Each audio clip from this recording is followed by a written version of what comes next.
Some of you are about to marry and you don't know what your partner does. He only goes out and come and he says he makes money.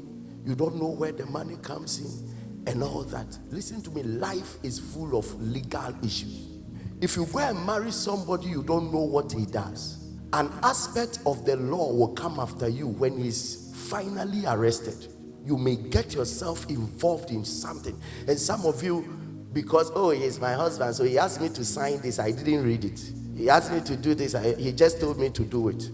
If the person you are married to is into things you don't know, don't sign anything. And so send me done. What the dosa no would answer. No, you can't do that. Anybody that can't show you where they work, can't show you their office, can't show you what they do, yet they have money to run a life.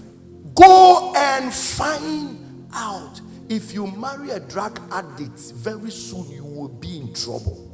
When national security and Yoko and other stuff comes in the house, most of you will have house arrest.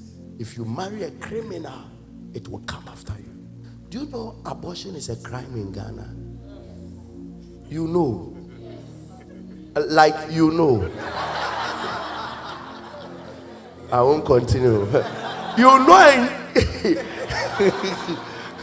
Are you not afraid? So you really know. You can be in prison for it.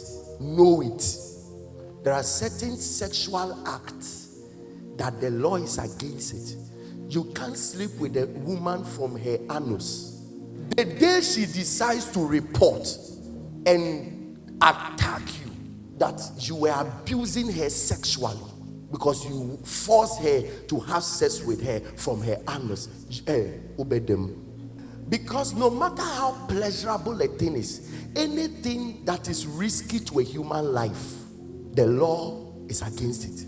Anything that is risky, no matter how pleasurable it is. That is why in certain parts of the world, like Ghana, they are against marijuana and certain hard drugs, because they have understudied it to know that it's against the human life.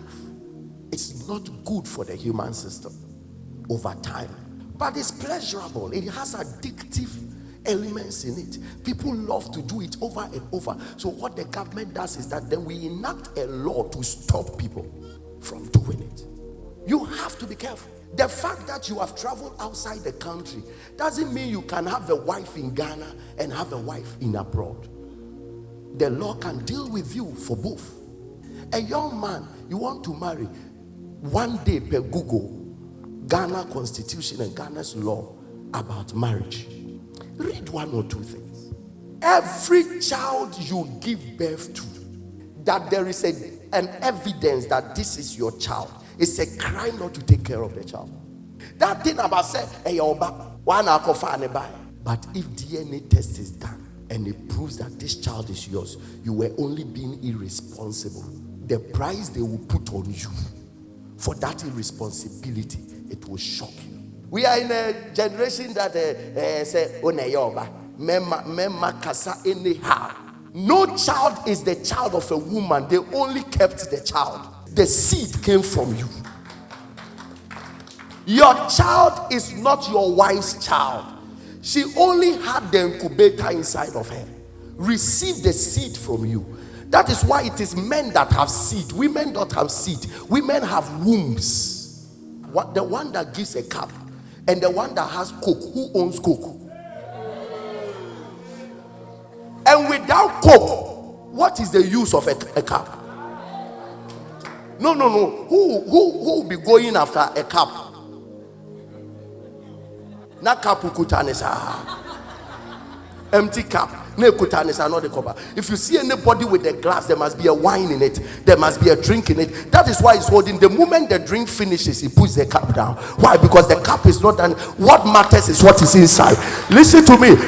Actually, what really matters is the seed that enters the womb.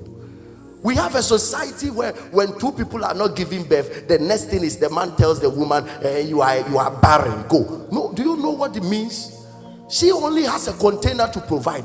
If the child is not working, if you can ejaculate and yet no child, that means there's something wrong with the seed. There are most women who are still in marriages without children, not because of anything. If they step out, why is it that when they step out to do IVF or whatever it is, sometimes, most of the times, it works. There are certain women, if not for godliness,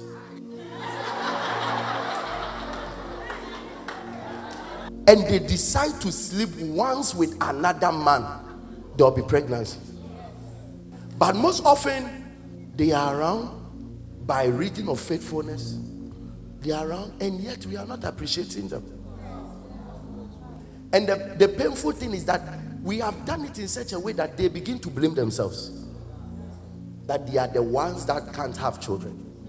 Then you are married, legally married to somebody here in Ghana.